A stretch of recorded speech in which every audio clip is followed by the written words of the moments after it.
All right, guys, we've got a real issue in the studio. Now, I mean, to be fair, having algae in a tank is just part of the hobby. It's a thing. But I can tell you, we got this one good. But you know what? We did it on purpose. I bet you guys also have had a tank that has bombed out with algae before, and it's for a number of specific reasons, which we wanted to emulate because these are the types of things that any aquarist, especially people getting started in the hobby, can easily do. This is what will happen. We'll show you what happened and how to fix it. The first thing I wanted to do was take our cool little NT Labs phosphate test here and just see if we had really high phosphates. And actually what's interesting is the test came out negative. But that doesn't mean there aren't a ton of phosphates in here. What that means is those phosphates are getting used up by the amount of algae that's in here. But here's exactly why all this algae happened. You're running your light too long. And we definitely did that with this Fluval 3.0. It's an awesome light for a planted aquarium, especially a nano like this. But what we did, which is a common mistake, is we plugged it in and didn't set a timer for it, and it just ran for like 3 days. And that's going to be one of the #1 reasons why you have algae in your tank. So the second big reason why this happened is we turned off the CO2. Now we did that to sort of emulate what might happen if you have an issue with your timer or a solenoid goes out or you just run out of CO2 in your tank. And CO2 fluctuations in a tank is definitely a common cause of algae. And the other thing we did was we overfed the tank. Fish want to eat like all the time, but if you put more food in there than they can eat in about a minute, it's too much food. So not only are you putting more ammonia into the water column, algae is going to start to show up because all those nutrients are there for it to get. Just to, put a little cherry on top is we didn't do a water change for 2 weeks in the aquarium. So we did all the common things that can happen. Now you see what happens when you do those. Now it's time to clean it up. First thing that most people would do is attack the tank itself. But the reality is you may have problems down here in your canister, so it's worth taking a look at that and replacing any media in there, or at least cleaning it first. We're gonna get to that. I got my BRS Fresh Towel just because I'm keeping it real. Let's see what we got in here. And I expect that we will see a lot of filtration in here that's gotten pretty nasty. All right, you guys, classic move. Talking about things that beginners might do that, well, I just did, so I don't know what that says, but I just forgot that you have to be real careful when you put the top back on here. Don't go like that, because you'll get this. And now we gotta change our towel and probably my pants.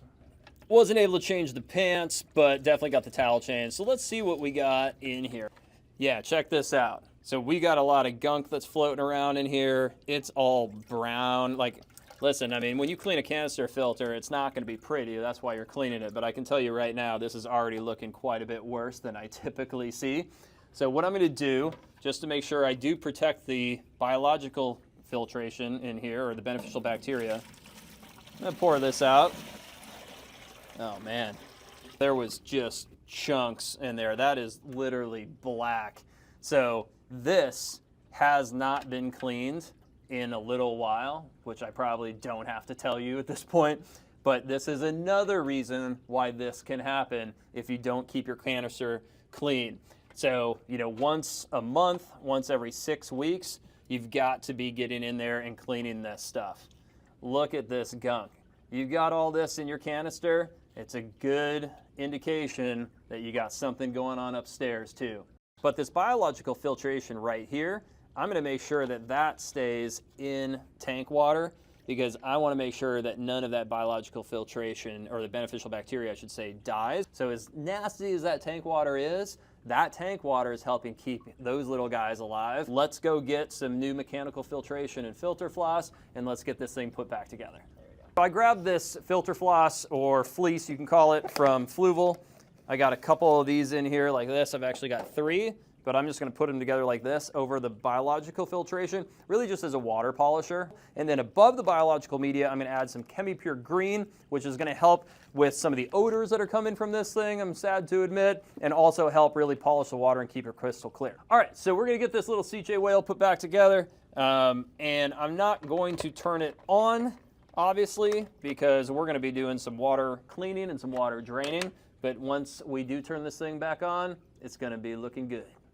All right, so we've got a lot of hair algae to take care of in here, and honestly, this little toothbrush with fine bristles and this little point right here is gonna be my primary tool to get started.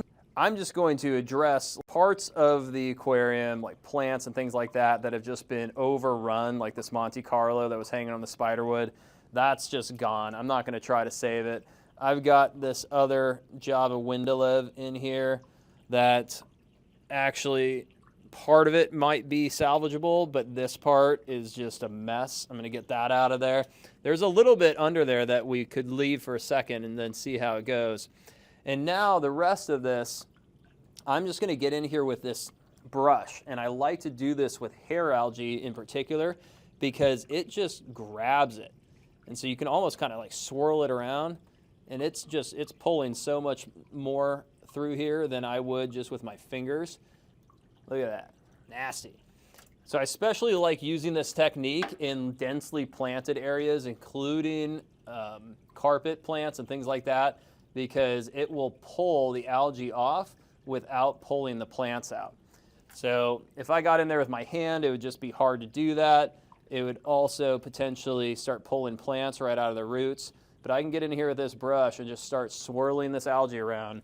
And look, this isn't necessarily a quick fix, probably about half hour, 45 minutes when it's this bad, but it's not forever. And look, you're already seeing progress. We definitely have plenty more to go, but this Anubias nana petite that's in here, you know, it's covered in hair algae for sure, but it's also kind of adorable. So I'm gonna try to save this one and get it back in the aquarium. And to do that, I'm just going to clean it off in here. It has pretty hardy leaves, and I can get it pretty clean. The roots still have some stuff going on, but mostly I can get the leaves cleaned off, and it's gonna be in pretty good shape. And you know what? I'm just gonna leave it in here for now and get back to work.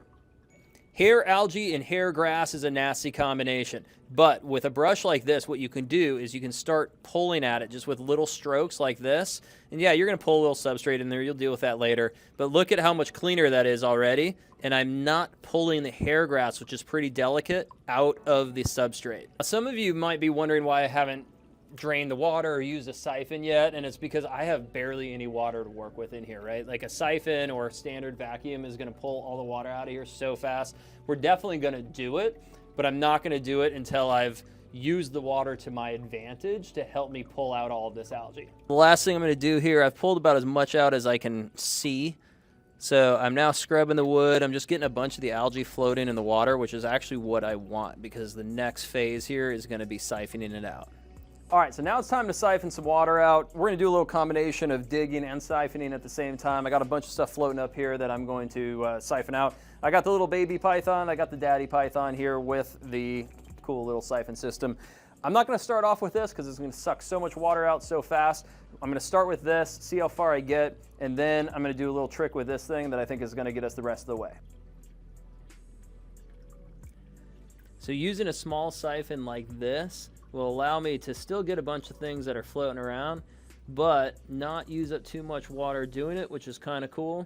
The one thing down here on the hair grass you got to be careful of though, is you don't want to pull up a bunch of the substrate from below the hair grass, because then you're going to just spit it back out on top of it. So in this situation where that hair algae is stuck to the rock, I'm going to keep siphoning, but I'm going to get in here with a brush and I'm going to get that going. Get that up into the water, right into the siphon. So I mentioned I was going to use the daddy siphon, and the reason is not actually just a siphon the way I was a second ago. I'm going to take this 1/2-inch tube and I'm going to use this. It's going to drastically increase the suction power, and I'm going to use this to try to pull some of the stuff specifically out of the hair grass. And we're going to get the water down pretty far. It's going to be a pretty big water change, like a 75%, but that's what we got to do in this situation. So here we go. Couple little puffs, and there it goes. See all that getting out of the hair grass there? That's what I'm looking for. All right, we got this thing ready to get water back in it, and I'm just gonna use this little aquarium glass cleaner, which is safe for the inhabitants if any of it sprays in there, but want to make sure you guys have a clear shot, and I can tell you that I really smudged this glass up, so that looks a lot better. We might have to dress it up at the end there, but now let's get some water in there. While we're on the topic of beginner mistakes, when you're pulling your python out of your aquarium, make sure you cover it, or if you have the space, tilt it upwards. Otherwise, you're going to get a big jet of water that's going to splash out all your substrate and, you know, make a mess. So just quick tip there. Okay, just a couple final touches. If you fill up and then just, you know, a couple areas of hair grass show up that you didn't see before, you guys know what to do. Remember our little friend here, our little Nubius non-petite? I didn't forget about you. We'll get you back in here. I did end up pulling the Java Windolive out. It just was a little bit messier than I was going to be able to handle.